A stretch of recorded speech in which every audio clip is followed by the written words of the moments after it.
What's going on, NBA fanatics? This is your friendly neighborhood Memphis Grizzly home of Memphis X, and I talk hoops. Today, we are on episode 4 of Should the Memphis Grizzlies Draft? And the prospect that we are talking about today is the very exciting forward out of the University of North Carolina, Caleb Wilson, where we will answer the question, should the Memphis Grizzlies draft him, pass on him, or laugh at him for wanting to exchange North Carolina blue for some Beale Street blue? Let's get into it. Wait, I did come in for the 808. 808. Big man in the paint, iTalkHoops. Lay up, free throw and swoosh. Throw and swoosh. Caleb Wilson is a forward out of Atlanta, Georgia. He was the 5th ranked recruit in the RSCI composite for the class of 2025. He chose the University of North Carolina and immediately became the centerpiece of Tar Heels offense and defense as a true freshman. Now, unfortunately, his season was cut short because of injury. He fractured his left hand in early February. Then, in early March, he underwent surgery on the broken right thumb and was ruled out for the remainder of the season. Neither injury is structural, neither is chronic, but it limited him to 24 games. And in those 24 games, he did show enough to cement himself as a consensus top 4 pick. Scouts who watched him describe a player who moves like a wing despite having power forward size. He has elite feel for the game as a teenager, and he is basically a blank canvas that anyone in this draft class would be happy to have. Now, in the 24 games at UNC, Caleb Wilson averaged just shy of 20 points, 9.5 rebounds, 2.7 assists, which is pretty good. He shot 58% overall from the field. He shot 68% at the rim on 176 attempts. He drew 7.5 free throw attempts per game. He averaged 1.5 steals and 1.4 blocks. He did shoot 71% from the free throw line. Now, he had a box plus minus at 12.7, second among all freshmen in this draft, behind only Cameron Boozer. His offensive BPM was 8.2, and his defensive BPM was about 4.5. His freshman BPM ranking was great. It was better than DeBanza, Peterson, Flemings, Wagler, and Burris. And he passed the magical 10.0 I have for true freshmen on being an all-star. The guy missed nearly a third of his college season and still was producing at a high level. Now, at the combine, Caleb Wilson measured 6'9" in his bare feet, which makes him a good 6'10.5". He weighed in at 211 pounds, and he had a wingspan of 7 feet and a quarter inch. His standing reach was 9 foot even. So he has great size for an NBA power forward and elite size if he could ever transition to being a wing player in the NBA. He is very fluid moving. He is one of the toolsiest players in the entire class when you account for size, length, vertical athleticism, fluidity, and coordination. He is a prototype, just like DeBanza. So, what are his best attributes? Well, first of all, it's his athleticism and physical tools, what we've been talking about. His combination of length, vertical athleticism are all elite, shooting 68% at the rim on 176 attempts. He ran the floor and converted 70% of his transition opportunities. He finished 64% on cuts and 60% as the roll man. He can elevate above contact, finish with touch, and get to the line when the defense takes away everything else. For a 6'10" player, he moves like a wing, like I said. And this is not just hyperbole. This shows up on tape. Secondly, his feel for the game. I told you about the 2.7 assists. Wilson posted an 18% assist rate as a freshman. He reads the floor ahead of the play. He hits cutters. He finds open shooters off his own gravity. UNC ran actions with him as the primary decision maker.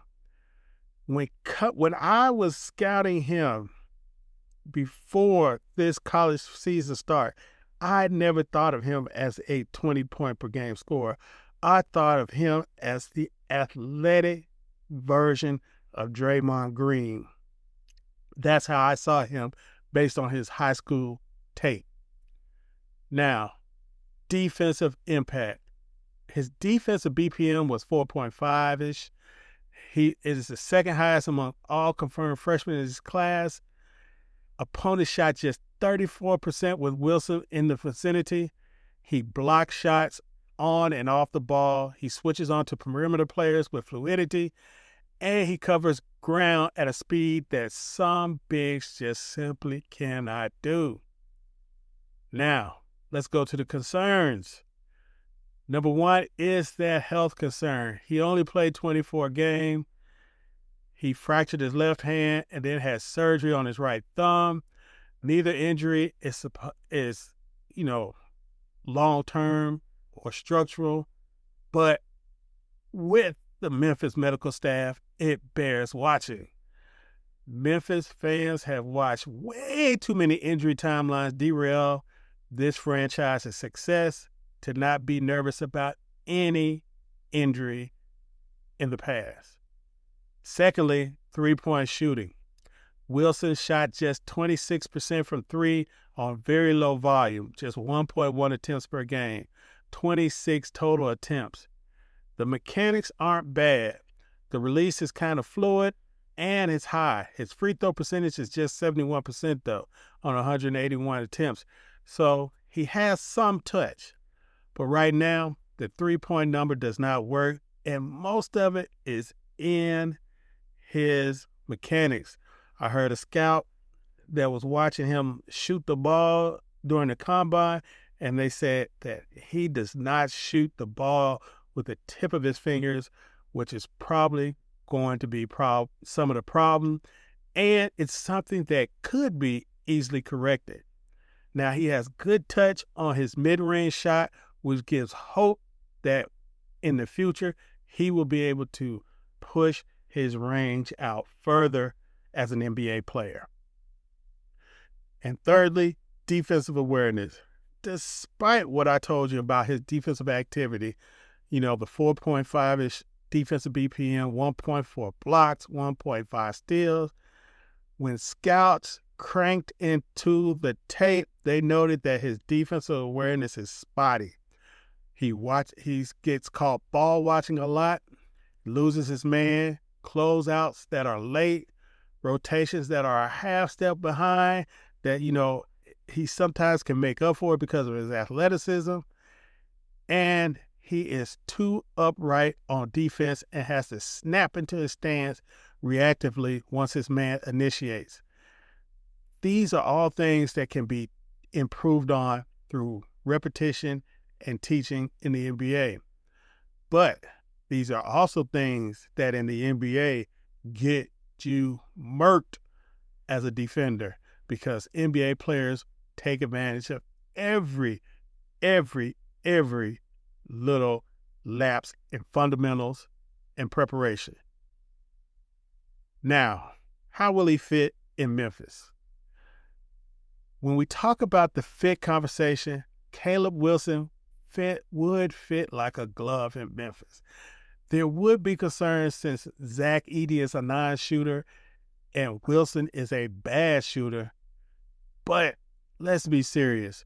Wilson is projected 4th in his class, and Memphis holds the 3rd pick. That means if Wilson is available when Memphis steps to the podium, one of DeBanza, Peterson, or Boozer is also still sitting there.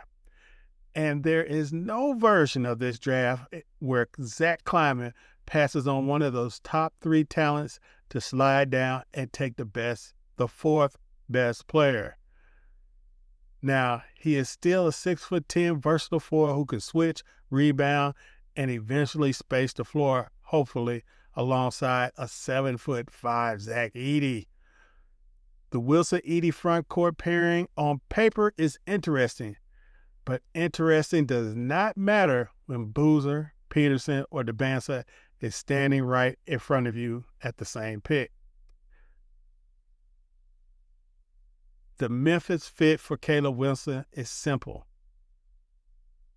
He does not fit, not because of what he is, but because of where Memphis picks and who will be available when they pick. You cannot justify taking the 4th best player in the draft when you have the 3rd pick. Now, who should we compare him to? My comparison for Caleb Wilson's style of play is Pascal Siakam. Not the one you see now, not all NBA Pascal Siakam, not that guy, 30-something-year-old Pascal Siakam, who has had a decade of skill development in the NBA. No, I'm talking about the long athletic forward who was developing as a young player in the Toronto system. Wilson is also a long athletic forward who moves better than anyone his size, impacts the game through activity and feel, and whose offensive game should take a massive leap once the shooting develops, just like Pascal Siakam. Pascal Siakam also came into the league with defensive tools that were ahead of his offensive punch. Wilson is in the exact same place right now. The developmental arcs are similar. And if Wilson develops like Pascal, the sky is the limit. So, what is the verdict? Should the Memphis Grizzlies draft Caleb Wilson? The verdict is pass. Yes, despite how much I like Caleb Wilson as a prospect, the Memphis Grizzlies have the 3rd pick, and he is the 4th best prospect on my board. And unless there is some miracle situation where the Grizzlies can trade up from 16 to 4, which is not likely, I don't see any way or reason for the Memphis Grizzlies to draft Caleb Wilson with their 3rd pick. You do not pass on one of those consensus top 3 players to pick the 4th best players. That is not how you rebuild. Now, I do admit there is a world where Caleb Wilson becomes one of the top 3 players in this draft. We just hope that's not at the expense of the player we draft at number 3. So, Grizzly fans, what do you think about Caleb Wilson? I know some of you guys have been in the comment section of my videos asking why we ain't drafting Caleb Wilson. He should be the pick over Boozer. I disagree. But tell me why you think Caleb Wilson should be the pick over Boozer, who was the National Player of the Year as a freshman and is a full year younger than Caleb Wilson. Let me know in the comment section, and watch out for the next video because I will still be talking hoops. I'll see you in the next video. Peace. I did coming for the 808. Big man in the paint. I talk hoops. I talk hoops. Lay up. Free throw and swoosh.